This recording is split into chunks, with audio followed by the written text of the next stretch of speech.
With Calamity soon to be gunning Master Death Mode in its next update, I've decided to take on the challenge just to see how bad it actually is. Basic rules for the playthrough: no using heart statues. Death Mode already disables the nurse's ability to heal during a boss fight, so I see using heart statues as a means around that.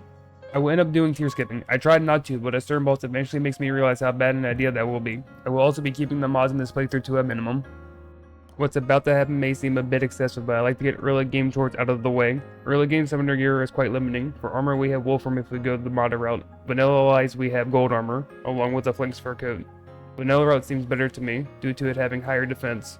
For summon weapons, let's go with the Belladonna Spirit Staff. It has high damage and the ability to shoot through walls, which will help with early game exploration. There is also the Snapstorm, the only whip I will end up making for all of free hard mode, since I'll be forgetting about the Smile Tap's existence. To round off the early game, we have the Rusty Beacon, a great early game sentry that is going to shred any warm bosses we have to fight. Buff pushes are going to be very important for the entire playthrough. Right now our best bet is to fish and harvest herbs to craft them. When we kill Skeleton, we can craft them more easily with blood orbs at an alchemy table. Right now though, we need to speed up our ability to fish them up. Love them or hate them, the angler is our only means to max out our fishing power. There is a way to get the golden fishing rod early though. We just need to have the angler hug a thrasher. Sadly, this will be removed in the next update. Calamity does add some more fishing gear, meaning even more angler quests to craft that second lava-proof tackle bag for when we enter hard mode. The sulfurous sea also has alluring bait, increasing our chance to fish up pushing fish. For herbs, I make clay pots. You can go to the Sky Lab and read it for herb bags in a seeking mechanism. It doesn't matter if you get a crafted one. We can go to the Shimmer to decraft it, and then craft the version we want. I actually go out of my way now to get the Onyx Drill due to this. This will speed up mining clay and will be used for the rest of the game for arena prep and resource gathering. I end up farming for a Goblin Battle Standard. I personally don't like random invasions. Sadly, I can't prevent pirates like this. Calamity seems to set Demon Altar Smash to 1 on entering hard mode. I end up slaying the invasion and enrolling into a Bloodmoon, which was a great opportunity to get the Bloody Tear from it and the Shark Tooth Necklace, giving us +5 armor penetration. Bloodmoon over, it is time to find the Goblin Tinkerer, to make better boots along with crafting a Sandstorm in a bottle at the Tinkerer's Workshop. During early game prep, I also got the Wolfram battery, increasing summon damage by 7% and made the Magoluminescence for more movement speed. Funnily enough, I'll be keeping it on for a pretty long time. Early game prep over, the run turns into a boss rush for a bit. We have 3 choices of bosses right now: King Slime, Desert Scourge, and the Eye of Cthulhu. Desert Scourge seems like the best choice. It gives us the Brittle Stab and Victide armor. Gizmos also start dropping Voltic Jelly in the Sunken Sea. Granted, that didn't matter because I fight King Slime right after. Then the Eye of Cthulhu. Ah yes, the Shield of Cthulhu. I'm part of the Dash cult. I will be keeping a dash item on for the entire playthrough.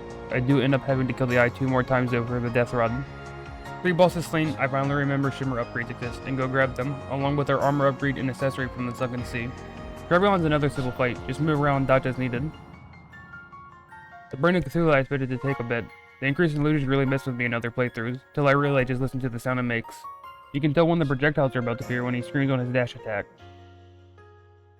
This is when you are in progression to get Hellstone. By this point of the playthrough, I was still trying to follow boss order. This will be dropped when I meet a certain boss in hard mode. The Old One's army also lets us increase the amount of sentries we can have with the buff table, so I quickly grabbed that, along with remembering I can make the Terraspark boots and the Imp Staff. Perforators next. Guess what is summoned? Some good old worms, so watch as the Rusty Beacon shreds through them.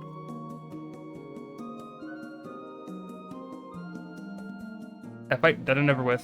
Airlight Ore can finally be mined from the Sky Islands, allowing us to make a bundle of balloons, which is a great option for both vertical and horizontal mobility. Straight to the jungle, down our mahogany tree. It's time to start making an arena for Queen Bee. Yeah, I had a few accidental fights while building the arena. During the first actual attempt, I eventually realized I forgot to upgrade my armor. After dying to her, I go and grab obsidian armor. That helped a bit. I do end up killing her a few more times for Beewax. Once again, I forgot what Shimmer can do. Could have Shimmer Bee-Nades down for Beewax to craft the armor and staff and less kills. You think I forget about Torch God? Ah yes, Skeletron. I was ready to be hardwalled by this boss. I attended this challenge before with a friend, and Skeletron is the reason why we dropped it down to Revengeance.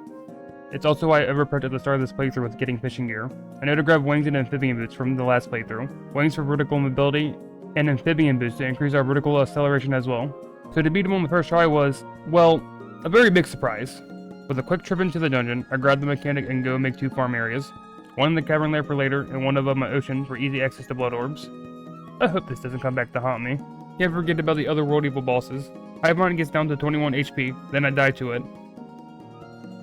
On attempt 3, I finally slay him.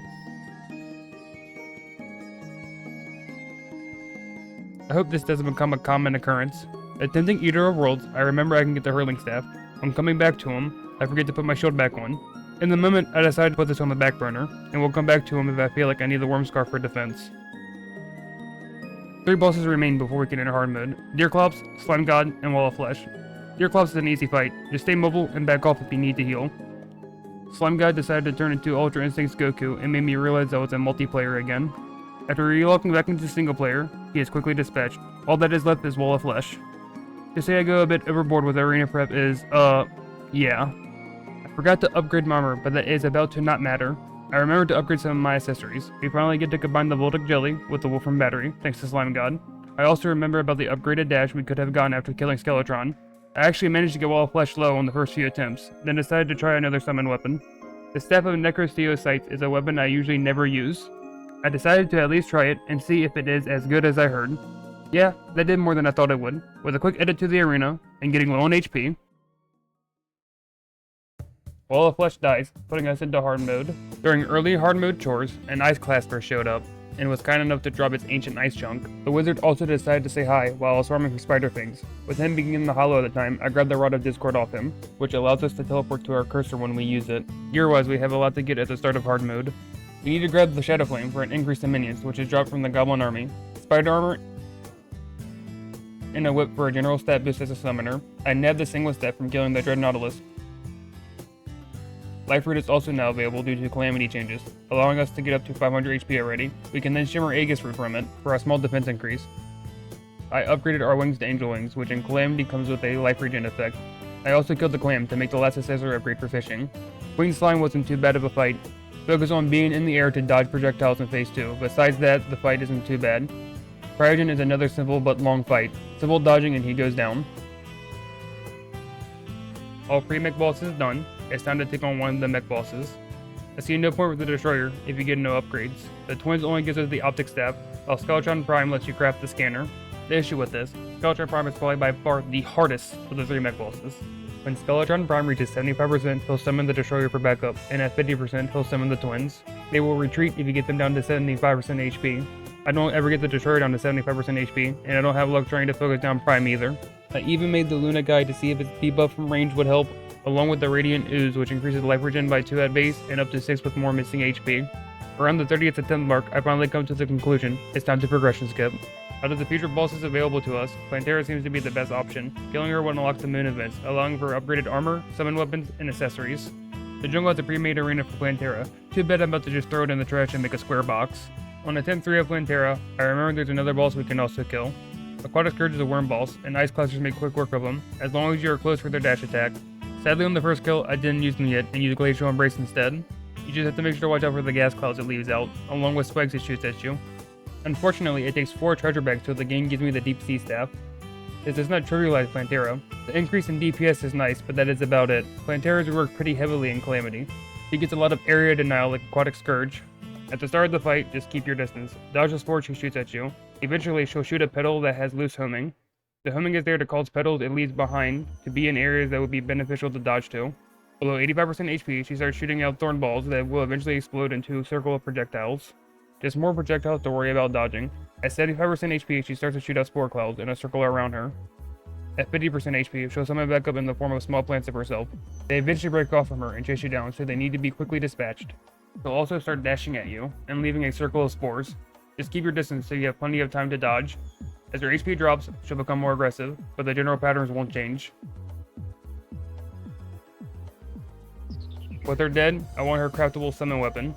A tunnel vision made me forget it needs a Mithril Anvil.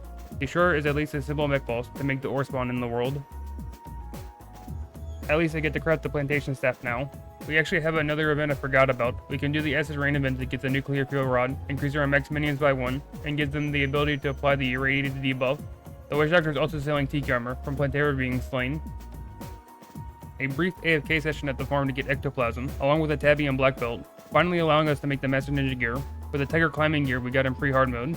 We can now take on the Pumpkin Moon for our upgrades. Morning Wood Trees drop Spooky Wood, allowing us to make Spooky armor, a Glass Cannon type armor.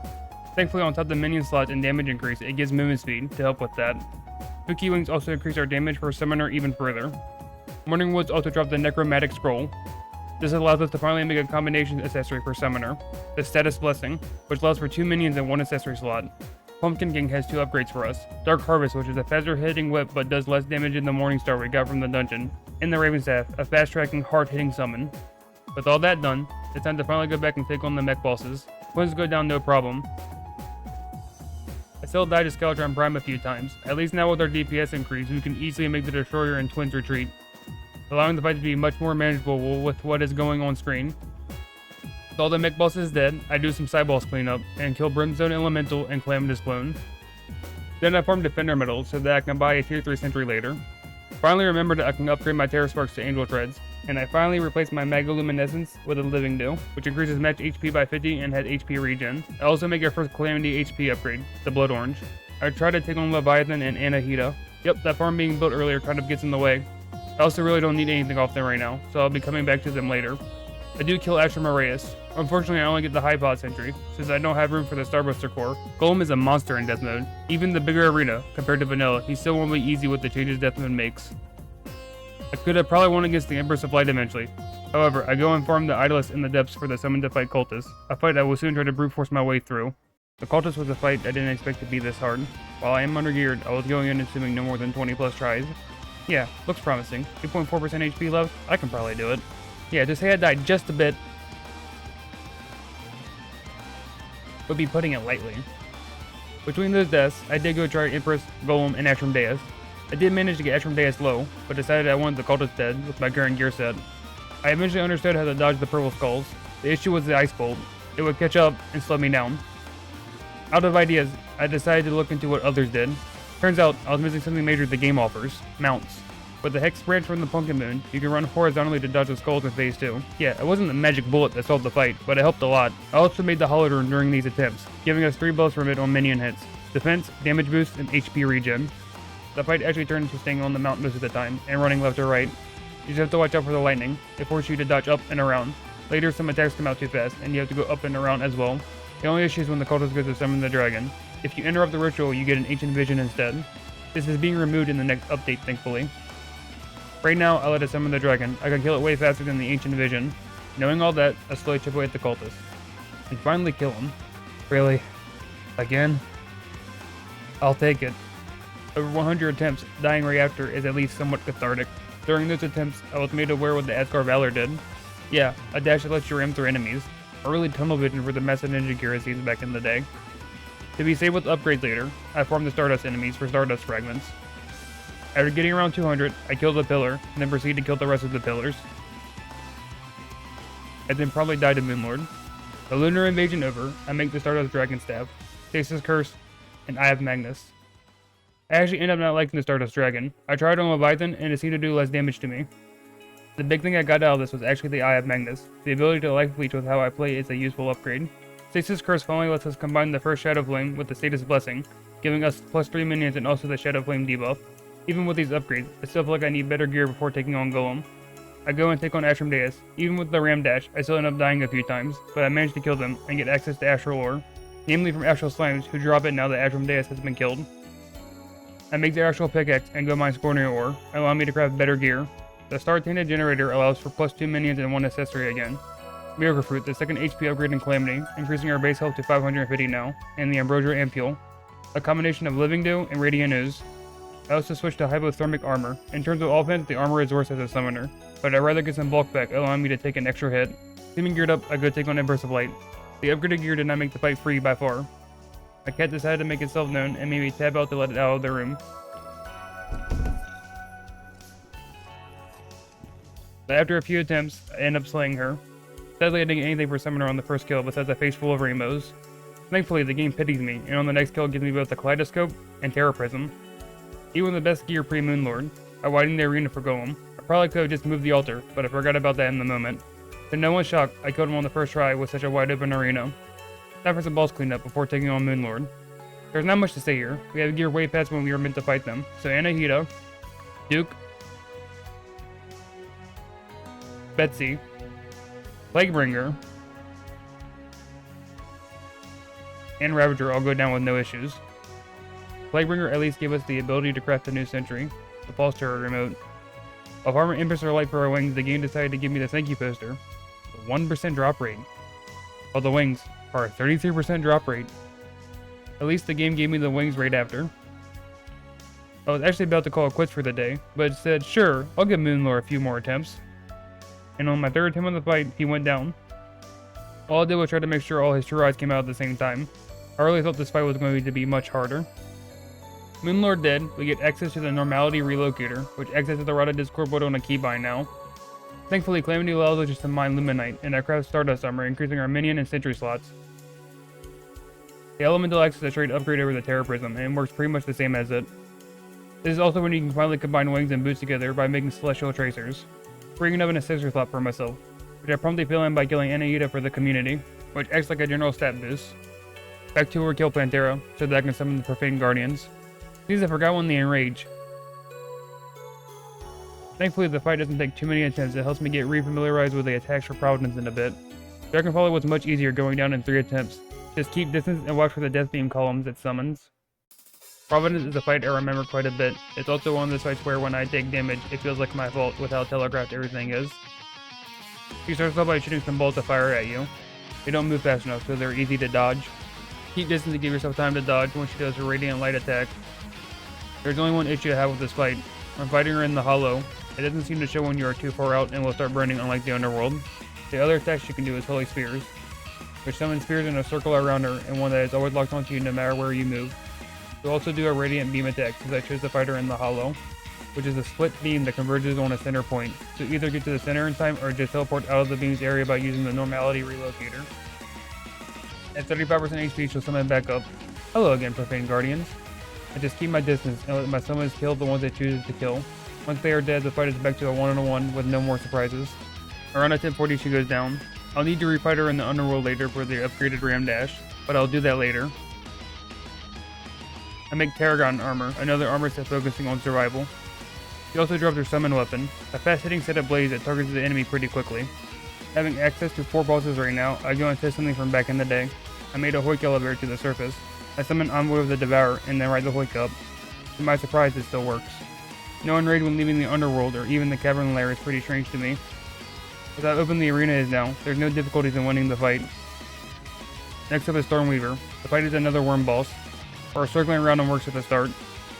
Then you just need to dodge the storms it summons. It does get close to making me worm food a few times.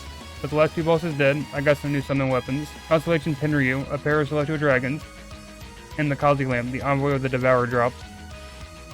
Some great weapons for Poltergeist coming up. I get an attempt at her while farming the mess for her summon. No arena prep, and forgetting the boss's attack patterns, I die. Cleaning up the room helped, and I did this fight back in the day without a Ram Dash. Knowing I can dodge into her with no issues makes the fight so much easier. I get her summon weapon, a nice upgrade that I sadly won't get to use for long. We also have access to another permanent health upgrade from Providence earlier. I shimmer down my armor and make the Elderberries, since killing Poltergeist gave us access to Blood Flare armor, which is basically Crimson Armor HP regen but on current gear level.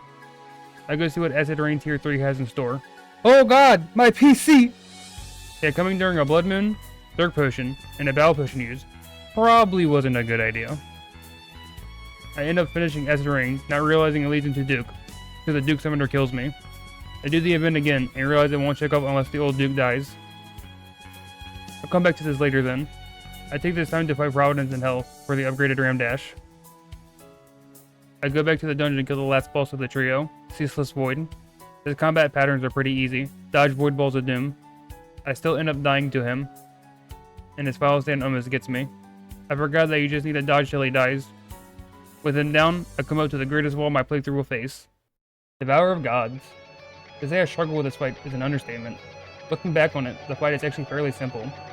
It's a bullet hell you have to learn, with a giant mech worm chasing you, who has the ability to one-shot you the entire time. Unfortunately, I did not realize that in the moment, so I went through a lot of doubts of what I was doing wrong. I was using the Ethereal Subjugator, while not the best choice, could have easily done the fight. Their biggest issues is the shots they shoot. Having them be blue, when Devourer of God uses blue and purple for its bullet hell, makes split-second decisions much harder. I also had no reason to summon the Celestial Dragons. Felt like with how they attacked, they did less damage than the Mindy Poltergeist. I eventually went to farm Calamari's Lament. Not having to second guess myself helps a lot for this summon. The squids attacks being black makes it literally impossible to see them, with how the fight has a permanent black background in death mode. Sadly, just having a new summon at the time wasn't the answer. I go and look at what accessories I don't have at the moment. Upgrading our Hollow Rune from earlier doesn't help. Eldritch Soul helps with the damage over time Devour puts on us. The amalgamated brain gives us a dodge every 90 seconds. There is no point in me using it, since most of my deaths are coming from the bullet hell and not being munched on by the Devourer. The Absorber is not bad, but getting hit during the bullet hell and trying to use its healing properties isn't going to happen. Profane Soul Artifact is probably an accessory I could have kept doing. 3 HP regen a second, a 25 ever shield, and a bit of extra damage would not have been a bad choice. Out of options, I go and look up what I was doing wrong. Once again, I forget mounts exist in this game. Any flying mount will help with the major issue I was facing, which is Devourer's Phase 2 laser beam grid. It helps with precise movement and lets me get into position without feathering the jump button to stay there. Even with this newfound knowledge, I rage quit not long after. And finally do something I should have considered long ago. Going to a practice world with Heroes mod, and letting it give feedback when I get hit with God mode. After around an hour of practicing Phase 2, I head back to my actual world. A majority of the first stage bullet hell can simply be dodged by flying straight up, down, or dashing far left or far right, then letting the beams fly off screen. It's also why my bad habit of flying around nonstop came back to haunt me. When Devourer fades into the background, he can't deal contact damage anymore, and some is a more complex pattern usually. Some of these can be dodged going straight up or down again. The hardest one is the one that has no clear dodge direction. It looks like a plus symbol with a rotated U. The answer to dodge is lies in the U. You want to head up and to the left to dodge it. Phase 2 is where I had issues learning the fight, due to the feeling of pressure from dying and having to do all of Phase 1 again. From going to test, I realized the goal is to be grounded before he gets into the background, and keep an eye on him to see it happen. This will give you a little bit more time to react to the bullet hell pattern coming up. If it's a grid pattern, simply use a flying mount and hover in a safe area. The plus shape with a squish X going through the middle can be dodged by going to an empty space to the left or right, or flying straight over down with correct timing. Keeping this up to only 20% HP left will cause him to go into final phase, which I still end up dying to, due to the feeling I was in the clear. With all that around run 240, I finally get back to the final phase, and slay the Devourer of Gods with all that I have learned. To say I felt a sense of accomplishment would be an understatement. My arms actually started physically shaking after slaying him. Devourer of Gods down, and the Cosmolite Anvil acquired. A few past events has some new materials to start crafting some in-game gear. Upgrade the Raven Staff, along with crafting Fearmonger armor, and upgrade to Spooky armor, increasing our max life and HP regen. Nucleogenesis, the culmination of every minion increase item Calamity got you to farm, finally granting plus 4 minions into one accessory, as well as the Dark Sun Ring, giving us 2 more minions and feeding into my level of HP regen. We also get the final ram dash of the playthrough, the Asgardian Aegis. I eventually make the Sponge, one of the strongest defensive items in the game, creating 180 HP shield and 30 defense while the shield is up. Takes 9 seconds to start charging, then charges 30 points every second up to 180 points, which makes it equivalent to 12 HP regen a second when it goes down. The Mirror of Calandra is also a fantastic summon weapon, taking up only 5 slots and having a unique summon for each slot. I had to take it and kill Devourer again, to finish up all the upgrades I can do with the Cosmolite bars. Can't forget about Elysian Tracers. With gearing up out of the way, I go back and kill a boss I skipped. Old Duke isn't actually that hard. The fight boils down to just keeping distance and dodging the minions he summons, and avoiding his lingering gas clouds. I attempt Euron before realizing I should do some arena prep for him. I put up some walls and not take damage from dashing into the beams he summons, along with adding a platform and hammering it to easily fall down quicker. Euron is another one of those bosses where I didn't get frustrated on death. Like Providence and Empress, all my deaths felt like I messed up. Simple dodging of his fireballs and leading his fire tornado to the walls of the arena gives plenty of space to dodge around. All you have to do is listen to when he roars. The moment he does, be ready to dash. The bullet hell isn't too bad either. Keep distance to give yourself more time to dodge. Eventually he goes down, and yup, there I go again, dying right after the fight is over. Euron slain, Orgor appears in the Cavern Lair, our last armor upgrade before the final 2 bosses of Calamity, combining a lot of old armors into one set. Needless to say, the HP regen from Blood Flare and Sylvan's Revival are going to be needed for the last 2 upcoming boss fights. I also crafted the final upgrade for the Radiant Ooze. Radiance is just a general upgrade over the previous ones crafted. Pair of Tracers are nice to have, but while I did craft them, Euron Wings are better for the other 2 coming fights. We also get our last HP upgrade, Dragon Fruit, making our base HP 600 now. Upgrades crafted, I then head to the Brimstone Crag to find the Lilies of Finality. The second of 4 summon weapons will be using for the upcoming bosses, our first being the mirror we made earlier, and then farm Euron as well to get Euron's Kindle. The last summon weapon we need is back with the Devourer of Gods. After 2 kills, the worm drops our final summon staff, now for the Century upgrade. Old Duke has this for us. Sadly, he was a bit stubborn and required 6 kills to get it. With that, it's time for some arena prep for Exomechs. The way I always tackle Exomechs is to have a long vertical area to freefall. No idea how optimal this is, but it does minimize needing to dodge a lot of their attacks. The issue, we need to mine out a huge part of the world. Not Mana, we can use the Celebration Mark II with rockets, but Calamity has a neat little weapon called the Hive that does. No idea if this is faster, but damn does it feel satisfying charging up a shot and watching the world just disappear. Sadly, since we are still waiting for update 1.4.5, we have to go mine out hard mode or manually. There is some cleanup of the arena I did later after several attempts, putting down general area above stations and eventually putting in sidewalls. XMX is a bit of a complicated fight, where you get to choose the first XMX to start the fight off. Once the first one gets to 70% HP, it retreats, and the other two show up till one of them gets down to 70% as well. Then the one who retreated comes back until one of them gets down to 40%, and then you fight the target solo until you finish it off. Then the one with the highest HP comes back upgraded. Eventually once it hits 70%, the other one joins in as well, with them also having been upgraded, followed by getting another one down to 40% and then fighting another one-on-one battle. After killing the second mech, the last one comes back with even more upgrades, with you fighting it till you finally kill them. The goal is the summoner to leave Ares last. XMX drop loot based on the last one killed, with Ares and Thanatos having summon-related gear. Ares is an actual summonable minion, while Thanatos gives a sentry. My first kill on XMX was just wanting to win. 34 attempts to learn the fight well enough. Ares has a simple dodge pattern: free fall or go left or right to dodge his attacks. Thanatos is one where you have to pay attention to the lasers coming your way. Totally move left or right so that you don't get hit by his lasers. Artemis and Apollo can be dodged by free falling and watching for the nuke projectile, depending if it can do that at the time. All three get less hostile if more XMX are on screen. Sadly, by doing it this way, Artemis and Apollo end up dying last, which gives me nothing from their loot bag, but I can at least make a new summon item, the Cosmic Immaterializer. I don't need this for the refight, but I do use it. Can't tell if this was a good or bad idea. I go back and forth a lot on who to start with. Thanatos seems to be the best option. I was running into issues where trying to do damage to Thanatos would cause Ares to start melting, due to Thanatos being off-screen and my summons hitting through Ares to get Thanatos. So when Artemis, Apollo, and Ares show up, focus on the twins. Even when Thanatos comes back, shoot diagonally down left or right at the twins. The goal is to make sure any chip damage doesn't go towards Ares and instead towards Thanatos. That way when we get to the one-on-one fight with twins and kill them, Thanatos is the one more damage for when they both come back, so that the chip damage on Ares doesn't cause a one-on-one with him. When Thanatos killed, you want to let Ares enrage with an arena this large. Plugging the center of his spin attack led to many deaths, before the one time I just said nope, let's just leave the area and let him enrage. With killing him last, we get Ares' exoskeleton, the last summon weapon we can get before finally going to take on Calamitas. Calamitas, the simple fight if you look at the broad strokes, simply dodge or attack. Let's actually break it down. The start of the fight is just a bullet hole. You just dodge till it ends. Don't move around like a madman to dodge. The projectiles become more sporadic if you do. Slow, simple dodges. Afterwards she'll summon hearts and a worm. Fly straight up and start getting rid of the hearts. You should be able to DPS them down before the worm can do anything. She'll then be to the left or right and fire projectiles at you. Fly straight up and towards her to keep her out of range, and when you hit the ceiling, slowly fall back down and go away from her, to give yourself more time to dodge the skulls. Pay attention, she'll dash at you to do contact damage. You try to be moving up or down and she should miss you. 75% HP will be another bullet hell, except the new projectile will target where you are at. Exploding once getting there and split into a circle of projectiles. Once again, slowly dodge around and just account for the new projectile coming for you. Afterwards, she'll start standing at a fixed range for you again, and you need to DPS her down to 50% HP. You'll be forced into another bullet hell. Once the bullet hell ends, damage her down to 45% HP. After that, she'll summon her brothers for backup. Depending on how you are doing, you'll need to actually dodge them. If you have adrenaline, watch as it gets right into a fine dust. Even the revive they get on master mode can't save them.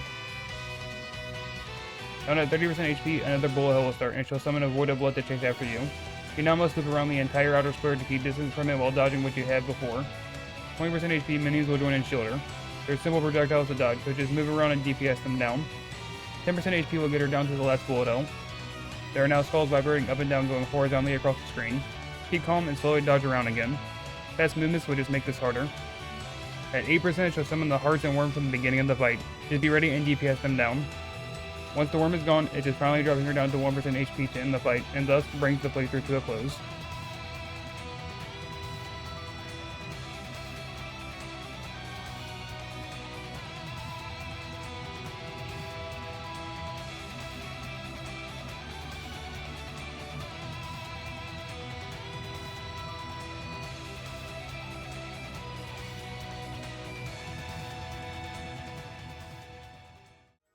I didn't plan on it at first, but I do go back and beat her again to make all the endgame gear, in case I did want to do Boss Rush or Primordial Worm.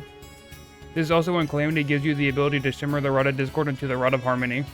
Yup, it's broken to no one's surprise. With all endgame gear gotten, I can finally say I'm done with Calamity for now, but it feels like I forgot something. Right,